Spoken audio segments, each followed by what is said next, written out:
오늘 본문 1절의 말씀을 가지고 성도들 이렇게 신방할 때 가장 많이 제가 읽는, 함께 나누는 말씀 중에 하나입니다. 이렇게 되어 있죠. 보라, 형제가 연합하여 동거함이 어찌 그리 선하고 아름다운 거. 아마 이 말씀을 받아들이는 여러분들의 느낌이 다 다를 겁니다. 아마 여러분들이 지금까지 살아오면서 특별한 깨어짐이나 이런 부분이 없던 사람이라고 하면 그냥 무덤덤하게 넘어갈 수도 있지만, 우리 형제 자매, 우리 친척, 형제, 친구들 간에 깨어짐을 경험한 사람이라고 하면 이 말씀은 굉장히 아프게 다가올 수도 있어요. 오늘 10시 예배를 마치고 나가는데 저 로비에서 한 청년이 저에게 기도를 부탁했어요. 목사님, 기도해 주세요. 오늘 이 시간에 우리 아빠가 같이 왔으면 참 좋았을 텐데. 그리고 제가 손을 얹어 기도할 때 눈물을 뚝뚝 흘리는 그 청년을 보았어요. 가정에 대한 아픔을 가지고 있는 거죠. 오늘 이 말씀을, 이 시를 썼던 다윗은 어떤 마음으로 이 시를 쓰고 있을까요? 제가 이 시편 말씀을 나누면서 여러분들에게 계속 우리 다윗의 마음으로 우리들이 감정이입을 해보자 계속 이야기를 하죠. 다윗의 인생 가운데 참 파란만장한 여러 가지 일들을 경험했지만 가장 힘들었던 것은 그의 가정의 깨어짐이 아니었을까. 물론 다윗의 잘못으로 인하여 일어난 일이었지만 그의 큰아들 암놈이 배다른 누이, 그의 딸을 강간하고 그 누이의 오빠가 그 형을 암살하고 그 암살했던 아들이 도망갔다가 다시 받아들였지만 결국 아버지를 죽이려고 쫓아갔던 그 가정사의 일들, 다윗은 어떤 마음으로 그런 것들을 받아들였을까요? 다윗의 삶의 가장 좋은 친구였던 요나단, 오랜 우정을 간직하지 못하고 요나단은 전쟁에서 죽습니다. 다윗은 헤브론에서 왕이 되었지만 7년 6개월 동안 남북으로 갈려서 동족 상잔의 비극을 겪어야 했던 사람입니다. 다윗에게 있어서 보라, 형제가 연합하여 동거함이 어찌 그리 선하고 아름다운가. 이 말은 두 가지 의미가 있을 것 같아요. 지금까지 살았던 과거에 대한 회한, 그리고 앞으로 그의 가정과 그의 삶을 바라보는 기대, 이런 느낌이 두 가지가 공존하고 있을 거라는 생각을 합니다. 동거한다, 영어 성경에 아주 그대로 우리말 표현대로 live together in unity 라고 쓰여져 있습니다. 동거하는 겁니다. 그런데 메시지 성경에는 이 부분을 get along 이라고 표현을 하고 있더라고요. 성경을 보면서 우리들이 함께 살아간다는 것은 get along, 동거한다고 하는 게 이런 의미구나. 잘 지내는 겁니다. 잘 지내는 사람이 있고 잘 지내는 사람이 있죠. 네, 잘 지내는 겁니다. get along, 동거함이 아름다운 거구나. 저는 우리의 인생에 있어서 제일 큰 승리가 무엇일까 생각해 보니까 누구를 이기는 것이 아니더라고요. 함께 잘 사는 게 승리지 누군가를 이기는 것이 그 인생의 승리가 아니더라고요. 토미 텐이라고 하는 사람이 있어요. 제가 굉장히 좋아하는 분인데 책을 많이 썼습니다. 그분의 책 중에 하나님의 드림팀이라는 책이 있는데요, 사도행전 2장에 보면 초대교회 성령의 역사를 경험했던 사람들이 있습니다. 그들이 기도할 때에 권능을 받아. 이 권능이라고 하는 말이 헬라어의 두나미스라는 말이거든요. 이 말이 뭐하고 비슷하냐면 다이나마이트, 다이나마이트가 두나미스에서 나온 말입니다. 폭발적인 능력입니다. 이 토미 테니가 그의 책에서 이렇게 이야기합니다. 초대교회 성도들이 성령을 충만히 받고 권능을 받았던 거기에는 한 가지 중요한 촉매제가 있었는데 그게 뭐냐면 다 같이 한 곳에 모여라고 하는 촉매제 때문에 권능을 받았다는 거예요. 여러분, 우리의 인생에, 우리 신앙의 공동체, 우리의 가정에 진짜 큰 능력이 무엇일까? 우리들이 함께함으로 연합하여 받는 것이 아닐까? 저는 요 근래 부쩍 느끼는 것이, 저도 이게 나이가 들어가는구나 느끼는 것이, 제 후배 목회자들이 많은 거예요. 어디 가면 이제 제가 이렇게 이야기를 해야 될 때들이 참 많습니다. 격려해야 할 때들이 많습니다. 사람들이 이런 질문을 하거든요. 목사님, 목회를 하면서 저희들에게 꼭 한 가지 이야기를 한다면 무슨 이야기를 해줄 수 있습니까? 제가 이런 말을 합니다. 목회자는 절대로 교인들과 싸워서 이기면 안 돼요. 목회는 하나님이 교인들을 이기라고 불러주신 것이 아니라 함께하고 목양하도록 목회자를 불러주셨어요. 제가 오늘 이 달력 문제를 가지고 제가 여러분들에게 이렇게 인사를 한 이유도 뭐냐, 제가 이거 가지고 여러분들에게 야단을 쳐서 그게 뭡니까? 그것 좀 그냥 짚고 넘어가지, 뭐 그냥 대충 넘어가, 이렇게 이야기할 수도 있지만, 마음 상한 분이 있다면 그 마음 상한 게 제 마음도 아픈 거예요. 그러니까 목회라고 하는 게 오늘 어떻게 느껴졌냐면, 내가 이기는 것이 아니라 그 마음을 위로해주고 그 마음과 함께하는 것이 큰 축복이구나라는 생각이 저에게 들어오기 시작했어요. 제가 조금 더 이런 마음을 가졌더라면 목회를 참 잘했을 텐데 왜 하나님이 이제서야 이런 마음을 주셨을까? 우리가 인생을 살아가며 우리들에게 제일 큰 축복이 뭐냐면요, 싸워서 이기는 것이 아니라 내 원수 같은 사람이 나의 동역자가 되는 것보다 더 큰 축복이 없더라고요. 그런 면에서 저는 만나교회가 참 복된 공동체다라고 생각하는 것은, 우리 교회 안에 그런 갈등이나 그런 싸움들이 존재하지 않는 게 저는 제일 큰 축복이라고 생각하거든요. 모르겠어요. 제가 보는 데서는 싸우는 걸 못 봤어요. 여러분들끼리는 어떤지 모르겠지만, 우리들에게 이 공동체가 참 축복이구나. 연합은 혼자 똑똑한다고 절대 되어지는 것이 아닙니다. 똑똑한 사람이 똑똑해 보이지 않아야 연합이 가능합니다. 연합은 모자라고 부족한 사람이 만들 수 있는 것이 아니라 조금 더 나은 사람이 부족한 사람과 함께 할 때 연합이 가능한 거예요. 여러분 지금 말씀을 들으면서 그런 속으로 막 그런 생각이 들죠. 그래 내가 누구보다는 좀 난데 우리 공동체에 꼭 그 사람이 문제였어 라고 생각한다면, 조금이라도 똑똑한 내가 연합하지 않으면 연합의 공동체는 이루어지지 않는다는 거예요. 제가 요 근래 읽었던 책 중에 제일 좋은 책이 하나 있습니다. 소개해 드릴까요? 네, 근데 읽기는 조금 어렵지만 여러분들이 정말 마음 먹고 한번 읽었으면 좋겠어요. 디트리 보네퍼 목사님이 쓴 성도의 공동생활이라는 책입니다. 진짜 좋은 책입니다. 성도의 공동생활. 이 책에 보면 그런 이야기가 나옵니다. 이 get along, 우리들이 함께 한다고 하는 것은요, 그냥 되어지는 것, 그런 것이 아니고 하나님께서 우리 성도들 이 공동체 안에 원수를 주신 것이 큰 축복이라는 거예요. 왜? 우리들에게 원수를 주셔서 원수를 사랑하게 하신 것이 축복이다. 여러분 한번 생각해 보세요. 원수가요, 우리들에게 원수로 남는 것이 아니라 우리들에게 그 원수를 주셔서 원수를 사랑하게 하신 것이 축복이다. 그것이 축복으로 느껴질 때 성도의 공동체가 이루어진다는 거예요. 자, 오늘 말씀 가운데 저는 여러분들에게 딱 두 가지만 이렇게 머릿속에 넣었으면 좋겠다 생각하는 게 있어요. 오늘 다윗이 두 가지의 비유를 가지고, 두 가지의 어떤 상징을 가지고 연합함을 설명하고 있는데, 그 첫 번째가 머리에 있는 보배로운 기름이 수염, 곧 아론의 수염에 흘러서 그의 옷깃까지 내림같고, 기름이라고 하는 이미지를 쓰고 있고요. 또 하나는 헐몬의 이슬이 시온의 산들에 내림같도다. 거기서 여호와께서 복을 명하셨느니 곧 영생이로다. 이슬이라고 하는 이미지를 가지고 있어요. 자, 오늘 여러분들은 기름이라고 하는 이미지와 이슬이라고 하는 이미지, 요거 두 개만 기억하시면 좋을 것 같아요. 먼저 기름에 대한 이야기를 해볼게요. 오늘 성경에서 뭐라고 이야기하고 있냐면, 다윗에게 부은 그 기름이 머리에서부터 수염으로 흘러서 옷깃에 흘러내린다. 그래서 이 기름은 무슨 의미냐면, 출애굽기 29장에 나와 있는데요, 당시에 제사장에게는 기름을 부었어요. 그러니까 아론에게 기름을 부어서 네가 제사장이 된다. 그 제사장의 기름이 이제 흘러내리는 거죠. 성경에서 이 기름은 여러 가지 의미를 가지고 있는데, 어떤 능력의 임재, 그러니까 제사장으로서의 능력이 임한 거예요. 그리고 여러분들에게 한번 물어볼게요. 기름을 발라서 착 늘리면 기름이 내려가면 사람이 빡빡해질까요? 부드러워질까요? 부드러워져요. 10시 예배 때는요, 대체 대답을 안 하더라고요. 역시 12시 예배가 훨씬 좋아요. 네. 빡빡해진다고요? 부드러워진다고요? 잘한다니까 더 잘해요. 네, 부드러워져요. 그리고 기름에는 향이 있어요. 좋은 냄새가 나는 거예요. 그러니까 우리들이 기름을 부어서 제사장을 세운다라고 하는 것은 능력도 임하고 부드러워지고 또 거기에 향내도 나는 거예요. 이 공동체에 대한 이미지를 이렇게 이야기하는 거예요. Get along. 우리들이 잘 지내는 형제의 연합함의 아름다움이 뭐냐면, 기름을 부어서 제사장이 되는 공동체와 같다는 거예요. 그러니까 너도 제사장 되고 나도 제사장 되고. 여러분, 제사장의 중요한 역할 가운데 하나는 죄의 고백을 듣고 그 죄의 고백을 들음으로 그 죄의 문제를 해결하는, 그래서 어떻게 동물을 잡아서 화목제물로 드리고 용서하는 일들이 일어나는 거예요.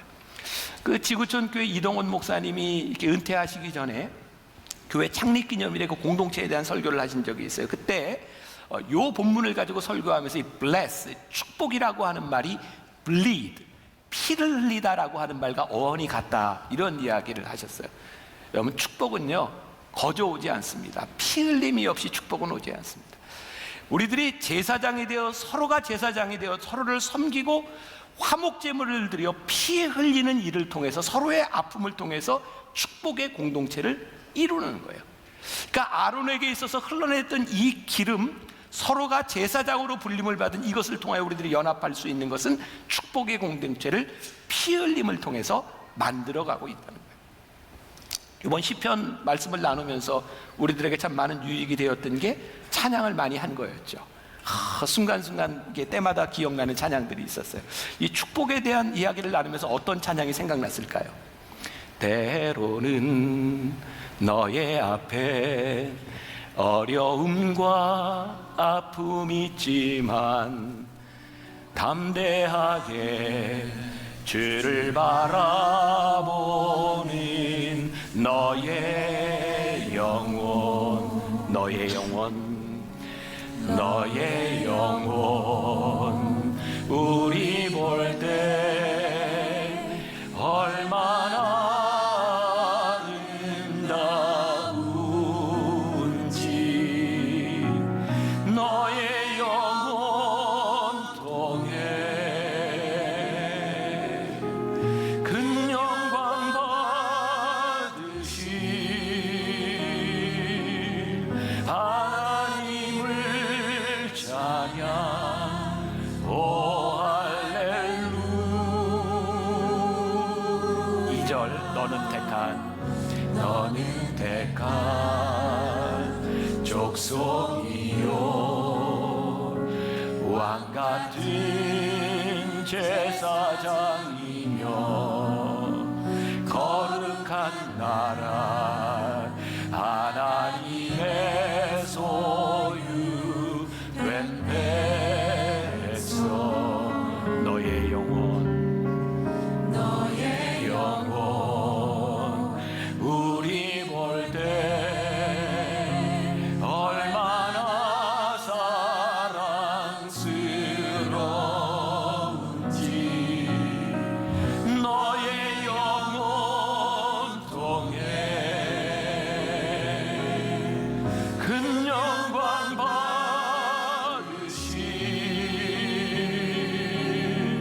하나님을 찬양.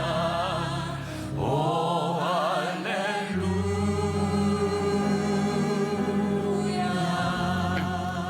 너의 영혼 통해 큰 영광 받으실. 여러분, 우리의 형제와 자매와 이웃의 영혼을 보는데 그 영혼을 통해서 하나님이 영광을 받으실 거야. 이게 얼마나 놀라운 일입니까? 그런데 이게 그냥 되어지는 것이 아니라고요. 그 영혼을 통해서 하나님이 영광 받으실 것을 보기 위해 피 흘림이 필요해요. 노력이 없이 그렇게 쉽게 되어지는 일이 아니에요. 저는 우리 인류에게 주신 가장 복된 인사 가운데 하나가 God bless you라고 생각해요. 하나님이 너를 축복하셔. God bless you. 이게 참 귀한 인사라는 생각이 들거든요. 브레넌 매닝이라고 하는 사람이 불황아 복음이라고 하는 책을 썼는데 거기에서 이런 이야기를 하나 소개합니다. 한 외과 의사가 젊은 여자를 수술하게 되었어요. 얼굴에 종양이 있어서 종양을 제거하는 수술을 했는데 이 의사가 필사적으로 이 젊은 여인의 얼굴을 살리려고 노력을 했지만 종양을 제거하는 중에 신경을 하나 이렇게 끊을 수밖에 없었대요. 그것으로 인해서 이 젊은 여인의 입이 뒤틀어지게 된 거예요. 환자가 자신의 모습을 보고 힘겹게 의사에게 이렇게 물었답니다. 제가 앞으로도 쭉 이러고 살아야 되나요? 의사가 대답합니다. 그럴 겁니다. 아마도 신경을 잘라냈거든요. 의사가 이렇게 죄진 것은 없지만 얼마나 미안하게 이야기를 했는지 몰라요. 그때 그 책에서 이런 이야기가 있습니다. 그때 젊은 남편이 가만히 미소를 짓고는 난 좋아, 자기가 귀여워, 그러면서 부인의 입에 입을 맞췄습니다. 그 순간 의사는 거룩한 임재 앞에 선 듯 감동과 충격으로 숨을 쉴 수조차 없었습니다. 남편이 다정하게 몸을 굽혀 입을 맞추는데 아내의 뒤틀린 입에 입맞춤을 하기 위해 자기의 온전한 입술까지 비트는 것을 보았던 것입니다. 예수님이 달리신 십자가는 세상을 향한 하나님의 입맞춤이 아닐까요? 죄로 인해 뒤틀려 흉하게 변해버린 이 세상을 외면하지 않으시고 자신의 입술을 비트시면서까지 다가오신 하나님의 입맞춤, 누구라도 어떤 죄라도 예외가 되지 않는 이것이 은혜의 복음입니다. 아름다움은, 축복은 그냥 되어지는 것이 아니라 뒤틀림이 있었던 거예요. 피 흘림이 우리들에게 축복이 되는 겁니다. 이스라엘에 가면 텔아비브에 요빠 교회라고 하는 한인교회가 있습니다. 제가 말씀을 준비하는 중에 보았던 글인데요, 이 시편 133편 말씀을 가지고 그 담임 목사님이 이런 이야기를 했더라고요. 교회에는 여러 가지 이미지가 있습니다. 병원 같은 교회, 학교 같은 교회, 훈련소 같은 교회, 수도원 같은 교회, 교회에서는 많은 일들이 일어납니다. 그런데 진정한 공동체가 되기 위해서는 대중 목욕탕 같은 교회가 되어야 합니다. 우리에게 참 잊혀진 추억이 돼버리는 거죠. 예전에는 이렇게 12월 말이 되면 설을 맞이하기 전에 어디 갔었어요? 목욕탕 갔잖아요. 어휴, 이 연말에 목욕탕 가면 사람이 얼마나 많고 그냥 그 탕 속에 그냥 막 그랬잖아요. 거기 가서 뭐예요? 아들, 뭐 아버지 이렇게 가서 뭐예요? 등 밀어주는 거, 때 밀어주는 거. 대중 목욕탕. 우리는 살아가면서 이 세상에서 참 많은 때를 묻히고 때는 또는 죄를 짓고 이곳에 옵니다. 그런데 그 때를, 죄를 더럽다 하는 것이 아니라 그 때를 밀어줄 수 있는 공동체, 그게 오늘 다윗이 보았던 아론의 머리에서부터 수염으로 옷으로 흘러내리는 기름 같은, 제사장 같은 공동체의 연합을 보았던 거예요. 두 번째, 이슬에 대한 이미지예요.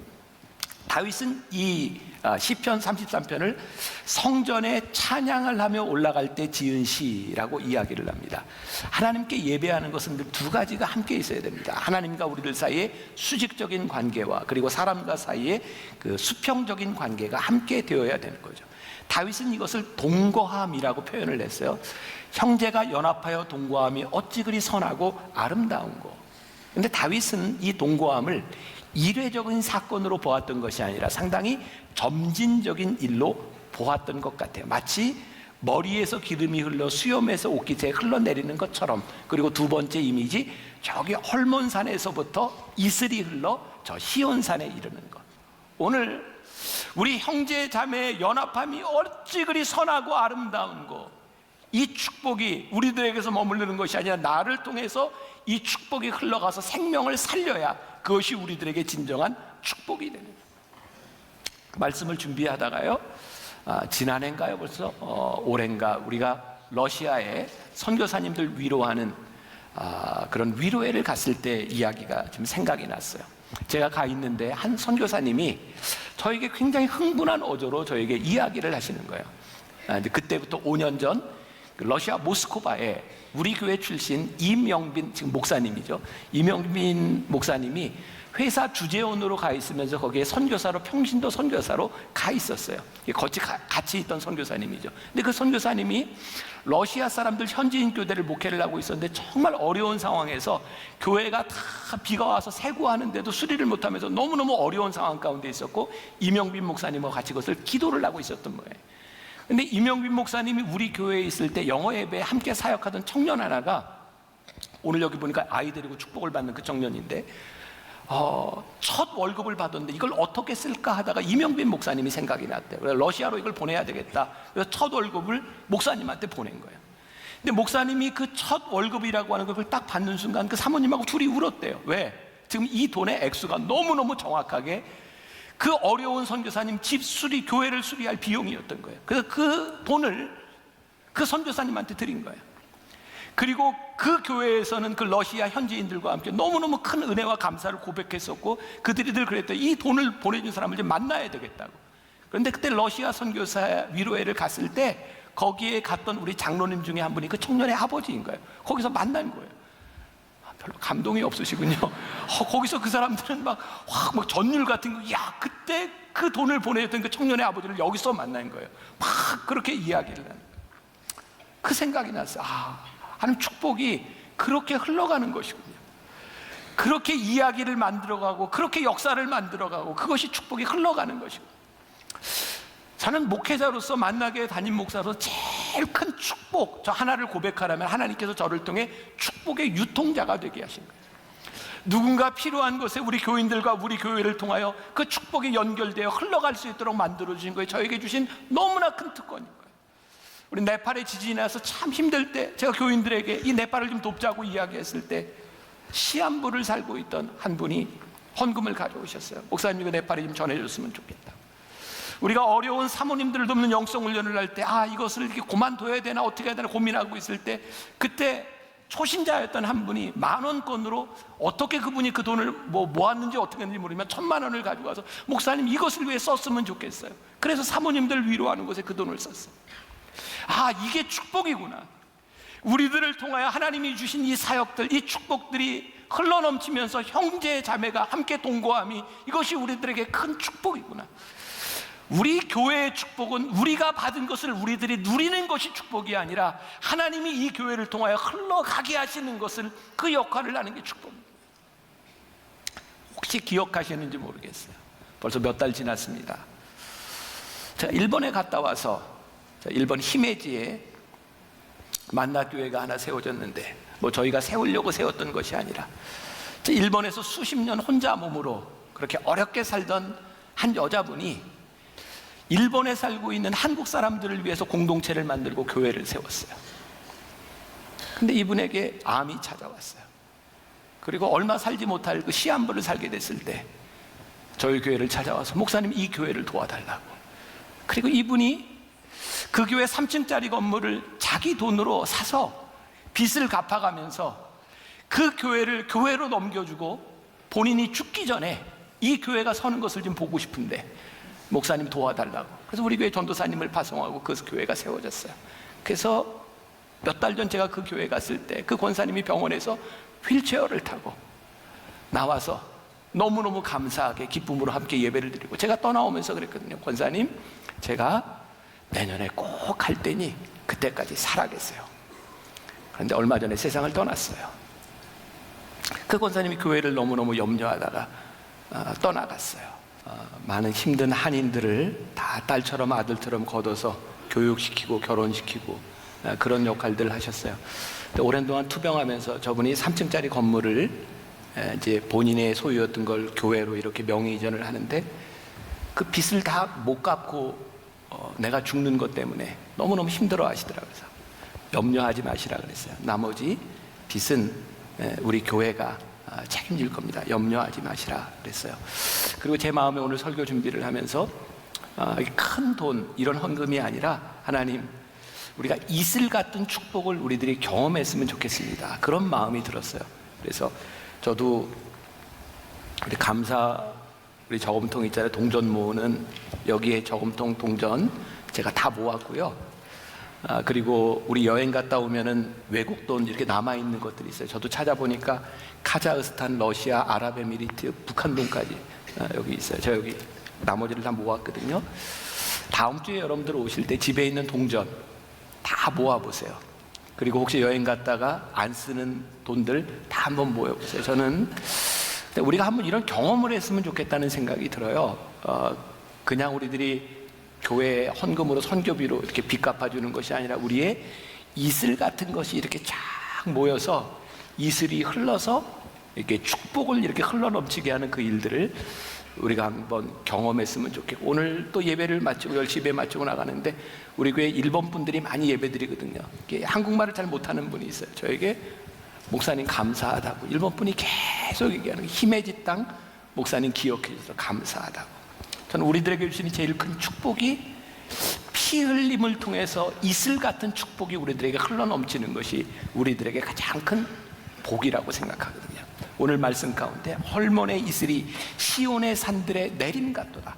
거기서 여호와의 복을 명령하셨나니 곧 영생이로다. 그래서 거기가 어디예요? 시온산이에요. 우리 형제의 연합함이요, 그냥 아무 데서나 모인다고 그것이 축복이 아니라, 오늘 연말이니 노래방에서 모이자, 그래서 노래하니 이게 연합함이 축복이다, 이게 아니고 하나님이 명하신 시온산, 거기가 어딜까요?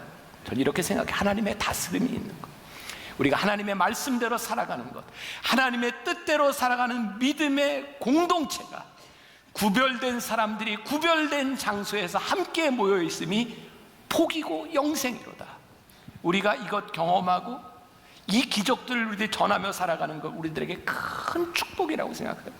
만일 하나님께서 우리를 부르신 이 자리, 우리가 믿음의 공동체로 모여있는 사람들이라면 우리가 참 서로 귀하고 이 시간이 정말 귀하지 않을까요? 제가 어떤 집회에 갔을 때 한 목사님 이렇게 만나서 이야기를 하는데, 그분이요 중국의 한족들을 위해서 설교를 하게 되었대요. 하루에 5번 2시간씩 며칠을 설교하는데 진짜 너무너무 힘들더래요. 그래서 3일째 마지막 날은 대충 해야 되겠다, 그리고 마음을 먹고 있는데 하나님이 그런 마음을 주시더래요. 네가 지금 있는 이 순간이 얼마나 귀중한 순간인지 아냐. 그분이 굉장히 멋진 표현을 했더라고요. 우리가 살아가고 있는 이 순간이 모여져서 세월이 되고, 내가 살아온 세월들이 모여지면 인생이 되고, 그렇게 살아온 내 인생이 역사가 되는구나. 제가 참 당황스러워요. 참 멋있는 얘기인데, 이 순간이 우리들에게 귀하게 여겨질 때 이 순간들이 세월이 돼요. 인생이 되고 역사가 돼요. 우리 하나님을 믿는 사람들의 공동체, 하나님께서 우리를 부르신 이 공동체가 복된 것, 함께하는 이 사람이 나에게 진짜 큰 축복이구나, 이 사람과 함께하는 것이 나에게 큰 복이구나, 우리가 함께했던 이 시간들이 우리들에게 복될 때 그거보다 더 큰 축복이 없다고 생각해요. 우리는요, 내가 저 사람들에게 잘하려고 노력하는 그런 것이 아니라 좋은 관계 때문에 우리들의 형제 자매요, 하나님이 복 주신 제사장이기 때문에 그 사람들과의 관계 속에서 나오는 아름다움이 우리들에게 있었으면 좋겠어요. 억지로 만들어가는 것, 사랑을 표현하기 위해서 애쓰는 것이 아니라 사랑하기 때문에 우리들에게서 나오는 그 일들이 우리의 인생을 복되고 아름답게 하는 거예요. 말씀을 마치려고 그래요. 제가 러시아 선교사 이야기를 했는데, 선교사 위로회, 그때 위로회를 갔을 때 한 선교사님이 저에게 참 이렇게 당황스러운, 본인의 삶에서 이런 경험은 처음이라고 그런 얘기예요. 러시아에 있으면 종종 선교사 위로회를 하러 여러분들이 오신대요. 그래서 선교회 위로회를 한다고 가보면 그분들이 얼마나 열심히 준비를 했는지 그분들이 준비한 것들을 다 따라서 이렇게 하는 거죠. 저희 교회에서도 이미 의료선교회에서 카톡으로 원격 진료를 다 하고 약하고 이런 것들을 다 가지고 갔고요. 우리 장로님들이 9분, 또 우리 선교팀들, 그리고 주양기 중상단이 매 시간마다 이렇게 이제 찬양을 했거든요. 그런데 어떤 때는 선교사 위로회를 한 2박 3일쯤 마치고 나면 선교사들이 너무너무 힘들어서 다 탈진을 한대요. 왜냐면 교회에서 너무 잘 준비했는데 그거 다 따라하고 집회 참석하는 게 너무너무 힘들어서 다 탈진이 될 때가 많아요. 근데 만나교회에서 이번에 왔는데 어쩌면 이렇게 아무것도 안 하고 내버려 두는지 우리가 이래도 되는지 모르겠다는 거예요. 저도 가서 저녁 설교 딱 한 번만 했거든요. 그냥 쉬시라고. 한 분이 그렇게 얘기를 하더라고요. 이런 위로회는 처음이었는데 이렇게 쉬면서 내가 이렇게 쉬어도 되나? 이렇게 잘 먹어도 되나? 그런 생각이 들었다. 근데 그때 선교사 위로회를 할 때 우리 주제가 Comfort your people, 너의 백성을 위로하라, 이런 주제를 가지고 왔거든요. 그래서 이런 생각을 했어요. 우리가 이 사람들에게 무엇을 많이 주고 우리가 무엇을 위로하는 것이 아니라 이분들을 위로할 수 있는 것이 무엇인가, 이분들에게 쉼을 드리는 것이 정말 중요하겠다. 그래서 이렇게 쉬는 것이 죄책감이 든다고 하는 그 선교사님들이 그렇게 얘기했어요. 쉬세요. 이것도 하나님의 은혜입니다. 그런 생각이 들었어요. 우리 형제 자매의 동거함, 그것이 어찌 그리 선하고 아름다운 거, 그것은요 우리가 무엇을 그냥 막 하고 하려고 노력하는 것이 아니라 내 형제와 자매를 위해서 내가 헐몬에 이슬이 내리는 것처럼 이렇게 축복을 흘러넘치게 하는 일들, 그리고 우리 아론의 머리에서부터 수염에서 옷깃에 기름이 흘러내리는 것처럼 그 기름이 흘러내리게 하는 것, 우리가 서로 제사장이 되어 서로 용납하고 서로 감싸주고 서로 사랑하고 화목제물이 되는 것, 이것이 오늘 2019년 마지막 주일을 지나는 여러분들에게 주시는 가장 강력한 메시지가 되리라고 생각해요. 올 한 해가 가기 전에 여러분들이 이슬이 되고 기름이 되는 그런 공동체가 되었으면 좋겠습니다.